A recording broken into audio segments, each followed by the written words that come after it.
Ajay Paul గారితో నేను మాట్లాడాను ఆల్రెడీ. మీడియా ముఖంగా వారికి కృతజ్ఞతలు చెప్తున్నా. ఎందుకంటే వారు ఎవరో నాకు వ్యక్తిగతంగా తెలియదు. ఆయన తెలుసు, ఆయన హీరో అండి, ప్రపంచ శాంతి దూత, ప్రపంచం మొత్తానికి తెలుసు. కానీ నేను ఆయనకి తెలియడం పెద్ద విషయం, ఆయన నాకు తెలియడం పెద్ద విషయం కాదు. అజయ్ బాబుని అరెస్ట్ చేశారు, విడుదల చేయకపోతే 2 రోజుల్లో నేనే వస్తానని చెప్పారు. ఆయనకి ప్రత్యక్షంగా కృతజ్ఞతలు తెలియజేస్తా ఉన్నా. అందరూ ఆయన్ని పిచ్చోడన్నారు. వాస్తవంగా అండి, ఇక్కడ కూర్చొని ట్రంప్తో మాట్లాడగలిగిన మగాడైనా, ఇక్కడ కూర్చొని శాంతి చర్చలు చేయగలిగిన విశ్వగురు అని ఎవరికాడు చెప్పుకోవడం కాదు, జనం చెప్పాలా. అలాంటి వ్యక్తి నాకు అండగా నిలబడ్డారు. ఆయన వస్తున్నారు ఇక్కడికి, అభి గారు వస్తున్నారు. సిపిఎఫ్ క్రిస్టియన్ ప్రొటెక్షన్ ఫోర్స్ కి సంబంధించినటువంటి వ్యవస్థాపక అధ్యక్షులు అభి గారు ఉంటారు ఇక్కడ.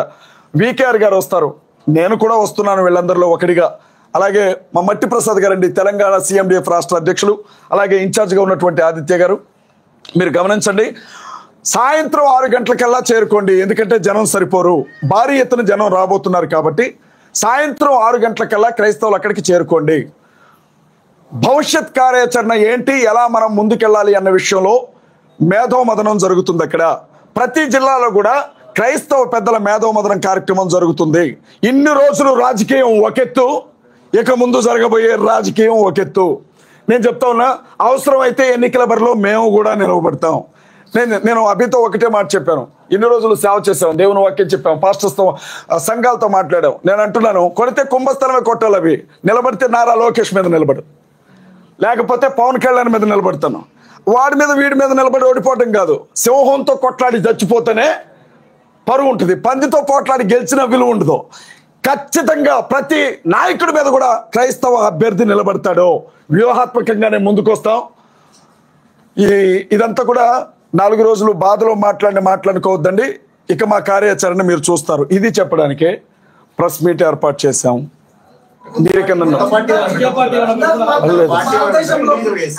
సార్ ఒక్కరు అడిగితే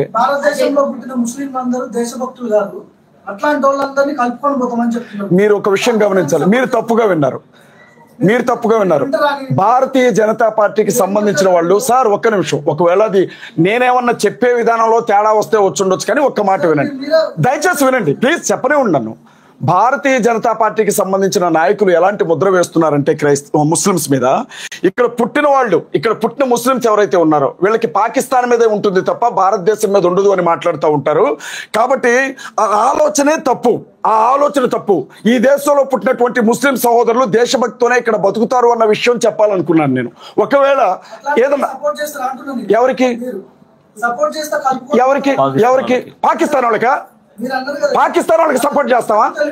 పాకిస్తాన్ వాళ్ళకి సపోర్ట్ చేయం. పాకిస్తాన్ మీద నరేంద్ర మోడీ గారు యుద్ధం ప్రకటిస్తే, పాకిస్తాన్ వాళ్ళ మీద నరేంద్ర మోడీ యుద్ధం ప్రకటిస్తే ఆయుధాలు పట్టుకొని అందరికంటే ముందు మేమే అక్కడ ఉంటాం పాకిస్తాన్తో యుద్ధానికి. పాకిస్తాన్కి ఎట్టి పరిస్థితుల్లో సపోర్ట్ చేయం. నరేంద్ర మోడీ గారు ఏ నిర్ణయం తీసుకుంటారు, అమిత్ షా గారు ఏ నిర్ణయం తీసుకుంటారు, ఆ నిర్ణయాలకి మేము కట్టుబడి ఉంటాం. దేశం కాడికి వచ్చేసరికి మతం లేదండి. దేశం కాడికి వచ్చేసరికి దేశ ప్రజల రక్షణకు సంబంధించి వచ్చినప్పుడు మతం లేదు. పాకిస్తాన్ వాడు ఒకవేళ అటువైపు నుంచి క్రైస్తవుడే వచ్చిన, పాకిస్తాన్ వైపు నుంచి ముస్లిం వచ్చిన, పాకిస్తాన్ వైపు నుంచి హిందూ వచ్చిన, మన దేశ భద్రతకి ఏదైనా ఆటంకం అనంటే సైనికులతో పాటుగా మీ అందరితో పాటుగా క్రైస్తవ కుర్రాళ్ళు కూడా ఆయుధాలు పట్టుకొని ఈ దేశ రక్షణ కోసం నిలబడతారు. అది చెప్పాలనుకున్నాను. దయచేసి నేను చెప్పే విధానంలో బై మిస్టేక్ లో మాట్లాడటం టంగ్ స్లిప్ అయింది. దయచేసి ఈ విషయంలో క్షమించండి. చెప్పండి ప్లీజ్, చెప్పండి. ఎవరు కూడా ఎటు పొలిటికల్ గానీ ఏది కూడా క్రైస్తవ వైపు నిలబడలేదు, ఎవరు మాకు న్యాయం జరగలేదు అని చెప్పారు కదా. మరి ఇప్పటి వరకు కూడా ఏ వ్యక్తి చనిపోయినా, ఏ మతం వ్యక్తి చనిపోయినా కూడా 1-2 రోజులకే వదిలేశారు. కానీ పాస్టర్ ప్రవీణ్ చనిపోయినప్పుడు ఇది మత కలహాలు అవ్వకూడదు, అసలు నిజాలు ఏంటి అని చెప్పి దాదాపు 1 నెల రోజుల పాటు కృషి చేసి 400 పైగా సీసీటీవీ ఫుటేజ్లు బయటికి రిలీజ్ చేసి ఇది జరిగింది యాక్సిడెంట్ అని చెప్పి కూడా అందరికి వాళ్ళు చూపించే ప్రయత్నం చేశారు. మరి ఇక్కడ నిజంగా మీ వైపు లేరంటారా గవర్నమెంట్? నేను ఒక విషయం చెప్తాను. మత కలహాలు జరుగుతాయా? క్రైస్తవులు ఎప్పుడైనా వినండి ప్లీజ్, మీరు అడిగారు నాకు అనుమానం ఉందని చెప్పాను. వినండి తల్లి, మీరు నన్ను ఒక ప్రశ్న అడిగారు, ఇప్పుడు నన్ను ఆన్సర్ చెప్పనివ్వాలి కదా. నేనేమంటానంటే, భారతదేశ చరిత్రలో క్రైస్తవులు దాడి చేసిన ఏదైనా ఒక సందర్భాన్ని చూపించండి. ఏదైనా 3-4 రోజుల్లోనే ఆగిపోతుంది అన్నారు కదా. 1 నెల రోజులుగా క్రైస్తవులు అడుగుతున్నారు, ఎక్కడైనా ఒక బస్సు మీద రాయబడ్డదా ఏమైనా ఉంటే ఒక ఫుటేజ్ చూపించండి. ఏ పెట్రోల్ బంక్ అయినా నిప్పు పెట్టారా చూపించండి. ఏ ఎమ్మెల్యేనైనా గెరావ్ చేశారా చూపించండి. ఎవరు? మేము చేయమండి అట్లాంటి పనులు. ఆ దిక్కుమాలిన పనులు చేసే సంస్కృతి క్రైస్తవులకు ఉండదు. ఫస్ట్ ఇంకొక విషయం కూడా చెప్తా ఉన్నా. మహాసేన రాజేష్ కూడా అతని అభిమానులు ఇదే అన్నారు. ఏమన్నారంటే మత కల్లాలు జరగకుండా అడ్డుపడి. అసలు మత కల్లాలు చేసేదే ఒకటి. ఫస్ట్ ఏ క్రైస్తవుడు చేశాడు, ఎక్కడ చేశాడు చూపిండి. ఒక ఉదాహరణ చూపిండి నాకు. లేచి వెళ్ళిపోతాను ఇక్కడి నుంచి. పలానా క్రైస్తవుడు ఎవరు? ఏది నిజాలమ్మా? ఏది నిజం? ఏది నిజం? వినండి అమ్మా. పోస్ట్ మార్టం రిపోర్ట్ వచ్చినప్పుడు పోస్ట్ మార్టం రిపోర్ట్ లో అసలు ఆయన కడుపులో మందే లేదు అని చెప్పారు. రాజేష్ మహాసేన ఎవరు ఆయన తాగిండు అని చెప్పడానికి? ఆయన చూసాడా? గ్లాసులో ఏమన్నా మందు పోసాడా? సీసీటీవీ ఫుటేజ్ లో ఎవరినైతే ప్రవీణ్ పగాల అంటున్నారో అసలు అది రాంగ్ ఫుటేజ్ అని ఒక ఛానల్ చెప్పింది కదమ్మా. ఎవరు?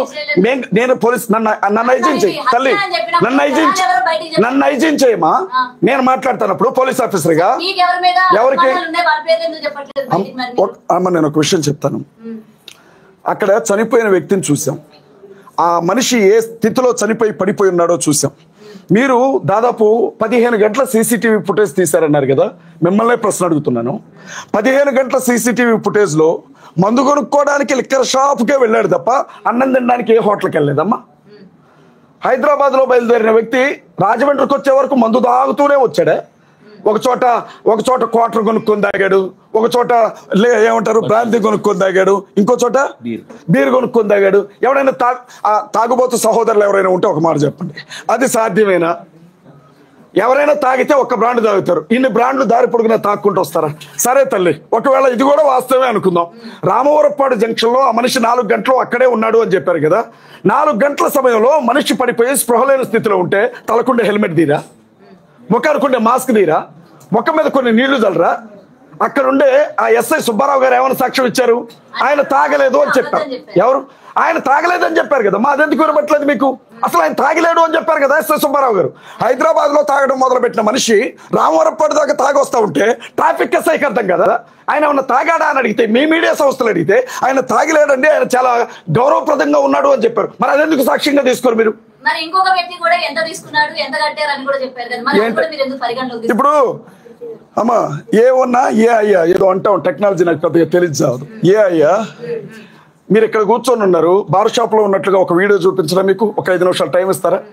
అది పెద్ద విషయమా? అది పెద్ద విషయమా? ఇన్ని 15 గంటల జర్నీలో ఎక్కడైనా మాస్క్ తీసిన ఆ మనిషిని చూపిండి అని అడుగుతున్నాం మేము. అరే ఉబ్బకి చచ్చిపోతారు కదమ్మా, ఉబ్బకే చచ్చిపోతారు కదా. ఈ 15 గంటల జర్నీలో ఎక్కడా మాస్క్ తీయలేదు, కానీ చచ్చిపోయిన చోట మాత్రం మాస్క్ జాగ్రత్తగా మడత పెట్టి పక్కన పెట్టాడు. బండి మీద ఉన్నటువంటి వ్యక్తి ముందు కింద పడితే బండి బాలకృష్ణ రేంజ్ లో లేచి మీద పడ్డదట. అబ్బా, చెప్పేవాడు షేక్స్పియర్ అయితే వినేవాడు ఎర్రి పుష్పం అని. బండి బాలకృష్ణ లెవెల్లో లేచి మీద పడ్డదట. కళ్ళజోడు ఆడ పగిలిపోద్దు, నేను చచ్చిపోయాను కానీ కళ్ళజోడు పగిలిపోద్దని ఇక్కడ ఉండే కళ్ళజోడు తీసి పక్కన పెట్టి చచ్చిపోయాడు పాపం కదమ్మా. మేము నమ్మాలి, అందుకే నమ్ముతున్నాం కదా తల్లి. ఇప్పుడు నువ్వు కంప్లైంట్ ఇచ్చినా కేసు పెడతారు, మళ్ళీ ఇదొక చికాకు మాకు. నమ్మేస్తున్నాం, యాక్సిడెంటే నమ్మేస్తున్నాం, కానీ అనుమానాలు ఉన్నాయి. మరి అదే కదా, నమ్మమని ఎవరో చెప్పనప్పుడు ఎవరమ్మా? ఎవరున్నారు మాకు?